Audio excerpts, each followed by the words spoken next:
I'm Lisa for Showtime Movie News with the latest from Muriel's wedding director, PJ Hogan.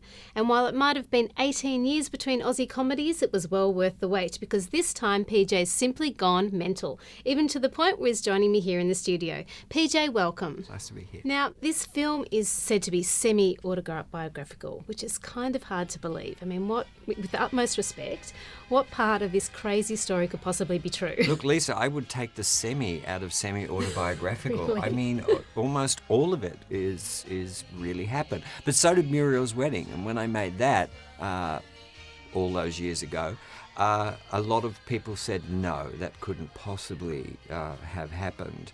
But that was the story of my sister.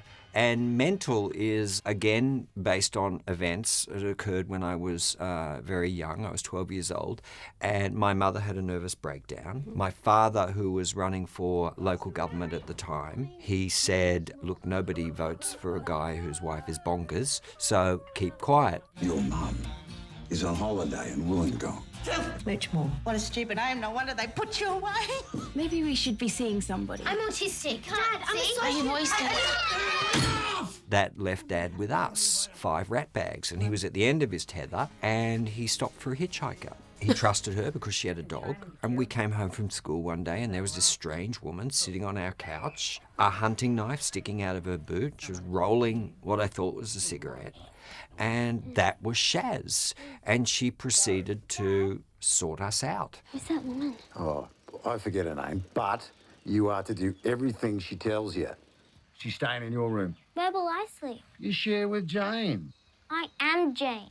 I don't care about that anymore. Tell your problems to what's her name. And from there, I just told the story of Shaz. I changed her name, but to this day, she remains the most outrageous, inspiring, and thoroughly mental person I've ever met in my life. We got mountains to climb. This takes guts. What's the point of getting to the top anyway? Not being at the bottom.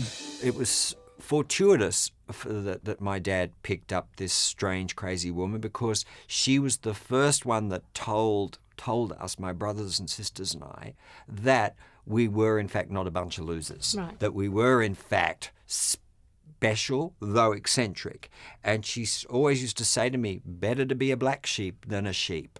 And that, I think in a lot of ways, she set me on the path that I'm still pursuing. Because I think when you're young, you do need a champion, even if it's a mad one. Now, playing your mad champion, of course, is Toni Collette, and no brainer to cast her after your experience with her on Muriel's wedding. Well, we talked about the real character on the set of Muriel's wedding. Right. So Toni and this role go way back. Toni's been waiting to play this role for 20 years. When I thought the script was right, I sent it to her and she Well, she signed loved up it. in 24 hours, didn't she? She did. I sent it to her one evening and the next morning she got back to me.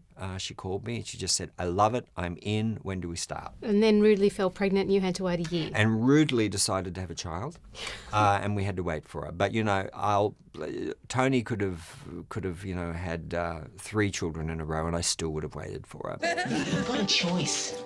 Things can either stay the way they are, or you can fight back. Coral is an employee of Trev Blundell Jaws at Terra Shark Show. Physically, Coral isn't ill-equipped to part with her girlhood right now. Now, another stand-up performance is Liev Schreiber, who plays Trevor the Shark Hunter. incredible Isn't he Aussie. good? Yes. I think, bold statement, but I think it's the best Australian accent an American actor has ever done. I've temporarily paralysed you. You'll be right in 20 seconds. He had somehow gotten hold of the script through his Australian connections. Yes. And he wanted to play the part, which I thought it was a joke. 1, was a very low-budget film, we had no money, and 2, he's an American. Yeah. But the agent said, don't worry, Liev will do it for whatever you've got, which is practically nothing. So I rolled the dice, and he really worked hard on that accent. I mean, he would, after every take, he would go over to the grip. Right. Or one of the lighting guys, and he'd just say any notes. You're okay now, chap?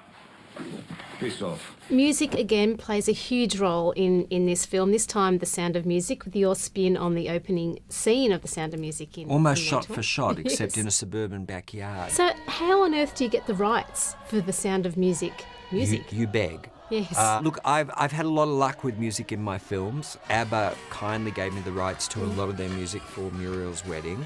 I always use music that means something to me. Like The Sound of Music was my mother's favourite film, and we'd all, we were such little rat bags, we'd all say, Oh no! Horror, Mum's gone off again! Gone off where? Off her head! Is your oldest daughter really a lesbian or is that just gossip? Well, in true PJ style, you break all the rules and you push all the boundaries. I don't know how you got Tony to do that last scene, but we won't spoil it for the viewers. I couldn't stop her from doing that last scene. But you do play hard with the subject of mental illness. Do you think because of your own life experiences that allows you're going to be sort of let off the hook a little bit in this OTT I don't. No, I PC don't. society? I don't expect to be let off the hook because I live with it.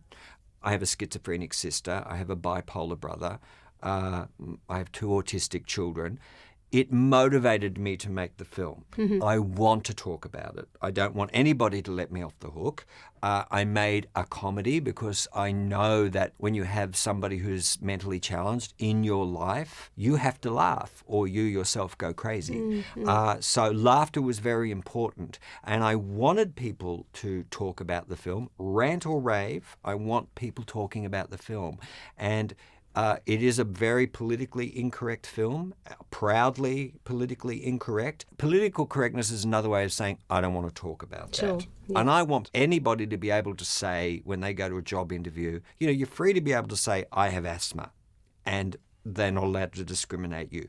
But you're not allowed to mention your depression. So true. And I just think that we've got to talk about it. This wouldn't be happening to me if I had a family of boys. Boys have breakdowns, Dad. Not Australian boys. They're too busy playing football.